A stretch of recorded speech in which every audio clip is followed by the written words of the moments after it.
July 4th, 1776. The newly formed United States formally separates from Britain. The colonies had grown weary of being governed from afar and had decided to split off and just do it themselves. Being the intelligent, forward-thinking revolutionaries that they were, they simultaneously released a set of rules and blueprints clearly establishing the powers, scope, and design of this new powerful government, as they would now have to settle their disputes all by themselves. Just kidding, they didn't even start writing those plans for another 8 days and then took another 3 years past their official deadline just to get it unanimously signed by all 13 colonies, all while still fighting the war that they caused. Oh, and by the way, this new document that they came up with really didn't say much and was essentially just a first draft of what would later be known as the Constitution of the United States. This is the short version of the story behind the birth of the Articles of Confederation and why Maryland, the last to sign, dug its heels in and helped shape the state borders into something closer to what we recognize today.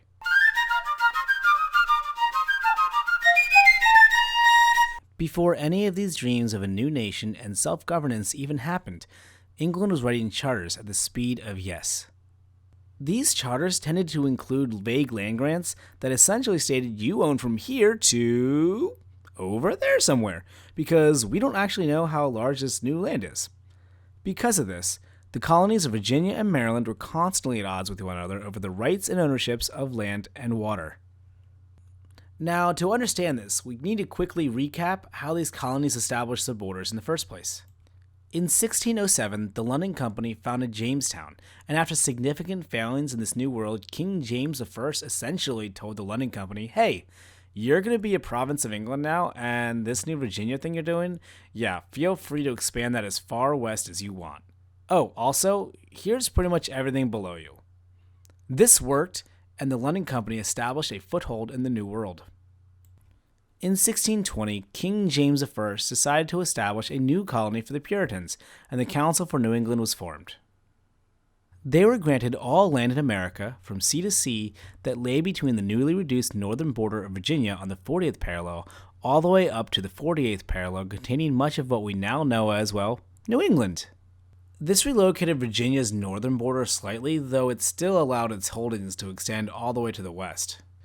In 1632, however, King Charles I came along and granted George Calvert, the first Lord Baltimore, the bits of Virginia that were north of the Potomac River, as well as some to the east, to include most of the Chesapeake Bay.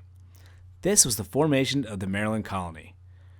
Virginia, however, owned the mouth of the Chesapeake and essentially everything below the Potomac River down to the Carolinas.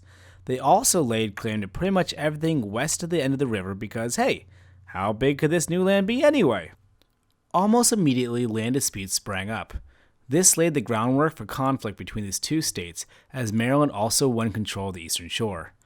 Maryland also tried to lay claim to a southern fork of the Potomac, which is now part of West Virginia. However, this dispute was resolved in favor of Virginia.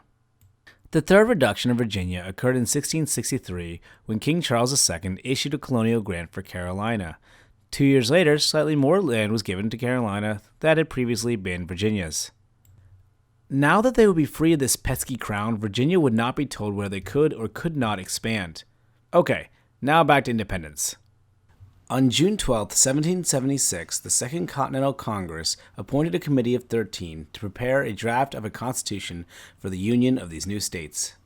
1 month later, this was presented to Congress, causing long debates regarding state sovereignty, powers given to this new government, voting procedures, and what to do about those pesky Western land claims. Thanks to egregious taxation and the overreaching tyrannical rule of the British monarch, the colonies purposely prevented their new Congress from having a large amount of central power, preferring to allow the states to retain much of their own sovereignty.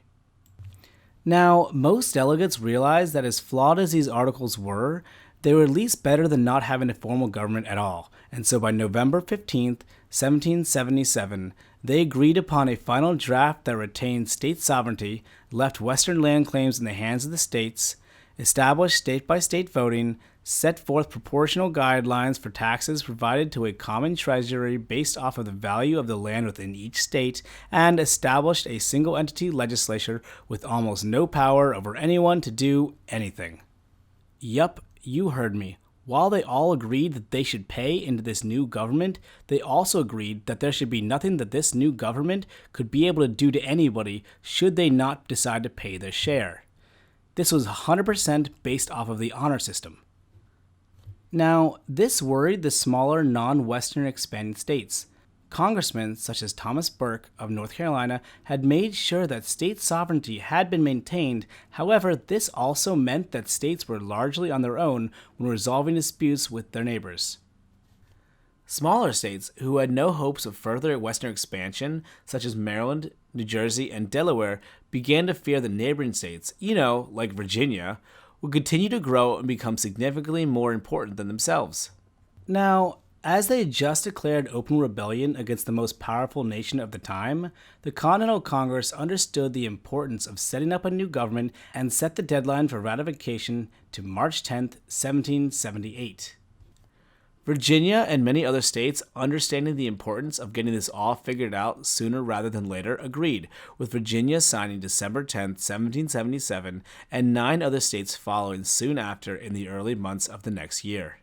Maryland, however, dug its heels in. They flat refused to sign until Virginia, who was making various dubious Western territorial claims, ceded these ideas, agreeing to leave such decisions to the newly formed Congress. Furthermore, though Maryland owned most of the Chesapeake Bay and much of the fishing rights thereof, Virginia still owned the mouth of the bay, and as this new government had no real power to levy taxes or regulate commerce between the states, Virginia could technically tax all trade ships entering the bay, regardless of their intended destination, and the only entity that could settle the matter for real was the one they were currently fighting. This only further worried Maryland.